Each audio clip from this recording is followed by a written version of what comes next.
Okay, so this is the second video lecture on consciousness, and I was talking about sleep. And I was just had begun talking about or describing how sleep is thought of as to going through these four different stages. So basically, you go through these four stages down like this, back up, and then you wake up, and then you do it again, and this happens about four times a night. But one of the beginning stages that's kind of fun to talk about is this phenomenon called a hypnagogic flinch. If you've ever had that sensation where you fall asleep, right, or you like flinch like this is what they call a hypnagogic flinch. And I just think that's a fun word. But one of the explanations for that is that it's where your muscles are relaxing all of a sudden, and so that sort of flinches you awake. Another phenomena, I think sleep is really a fascinating thing. But another phenomena you might notice is that as you fall asleep, your body temperature drops. And if you pay, at least I'm able to do this after lots of thinking about it. If you've ever noticed that, like when I take a nap and once, like I'm laying there on top of the covers, but as you get cold, like right before I fall asleep, I'll actually kind of get cold and reach over for the covers. And that is an indication that you're getting ready to fall asleep because your body temperature drops. And it's also one of the things if you, what we call stimulus control. And if one of the best practices for the best sleep environment is a cooler temperature. So we tend to sleep better in cool than we do in warm, and our body cools off during sleep. So just this term here, hypnagogic hallucination, that is a phenomena when I can think of one time, but when you think you hear voices, right? Or you're not dreaming when you're kind of awake, but you're kind of in that in between. Sometimes when both of those things kind of happen, or there's another phenomenon called sleep paralysis. And sleep paralysis happens right there at the stage where we're moving from non-REM. So the early stages of sleep, your body is active and your brain is relatively quiet. And then you slip to the next stage, the stage of REM sleep. And at that stage, your body is supposed to be kind of paralyzed while your brain is really active. And so if you think about it, like you really don't want to be like acting out your dreams. So biologically, it has enabled us to, like, biologically, your body's supposed to be paralyzed. But sometimes, for whatever reason, you'll get caught right there at that in between. And this may be when you're aware of what's going on, but you can't move your body. This is what they call sleep paralysis, and it can be really, really scary to people. And some have speculated that folks that claim to have had that they claim to have been abducted from aliens might actually be experiencing some sort of sleep paralysis. I just think sleep is so interesting to think about. So these are images basically of the same thing I was already talking about, and that is how we start in wakefulness, right? When our brain wave, this is basically two kinds of things. We get into deep sleep, right? And we have really slow brain waves. We come up to REM sleep and we have lots of brain waves. So over here, that's what's happening right here. These darker little things is right here. Sometimes out of REM sleep, we wake up, right? Other times we go back down and we circle again. We go to short waves and we go to long waves. And so we're dreaming more in the long wave sleep than we are in the short wave sleep. And our bodies are supposed to be still. They're supposed to be paralyzed. And that's why, it's so, And then it gets kind of, so like my sleep partner, my husband has a very restless kind of sleep. And for a long time, if like we would go to bed at the same time, but I would read while he fell asleep because when his body was like, he'd be flinching real bad. And I would have to wait for him to get to a deeper kind of sleep before his body would start flinching. Lately, he's kind of flinching all the time, and that's not working out so successfully, but that's another issue. Sleep is very important, as I've already kind of indicated. Sleep affects mood, reaction time, problem solving. Our metabolism slows down when we're tired. Sometimes we'll mistaken being tired for being hungry. That's a quiz question in another chapter. What is really going on is our body is like, you need energy, you are worn out, and we may misinterpret the need for a nap to I need food. Your endocrine system, if you'll remember from the chapter on brain, on neurology, neurobiology, that's your hormone system. If you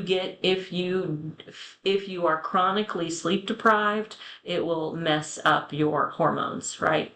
Which has implications for your appetite, which has implications for weight gain or weight loss, various things, and of course your motor skills. Here's something worth, I think, pointing out in this chapter, that the time of the night where there are more auto accidents is between 3 o'clock and 5 o'clock. Because what's happening is drivers are doing what I call micro sleeps. So there's lots of research being done on this. So there's lots of examples. You can probably YouTube them where people are driving along and they literally fall asleep for just a fraction, like just seconds, and they drive off the road. What is it, like 2.6 seconds is all it takes to drive off the road. It's a very dangerous time to be on the road, 3 o'clock in the morning. So this is reaction time. What this image right here, hopefully you remember from the chapter on the brain, this represents the amygdala. You'll remember the amygdala is the crazy lady. That is your fight, that is your fear and your emotion center, right? That's your fear and your emotion center.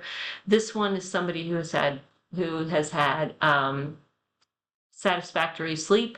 This is somebody who is sleep deprived. Their amygdala is significantly more active. So if you ever speculate that someone is grumpy because they're tired, blame it on their amygdala. This is absolutely true. And researchers argue or have observed that it only takes accumulated 4 hours of sleep deprivation. So if you need 7 hours, and that's sort of what the going research is, about 7 hours, and you've got, in 2 nights in a row, you only get 5 hours instead of 7 hours, you are effectively sleep deprived, and that can begin to affect your endocrine system and your metabolism and your mood. And sleep is one of these things that it doesn't matter, like you can't fight it. When you are tired enough, you will fall asleep. And there is some evidence that says you can die, well, I think this is right, you can die sooner from sleep deprivation, which would be like a form of torture. Like it would be, someone would have to try to keep you from falling asleep quicker than you can die from lack of food. Like it is that important.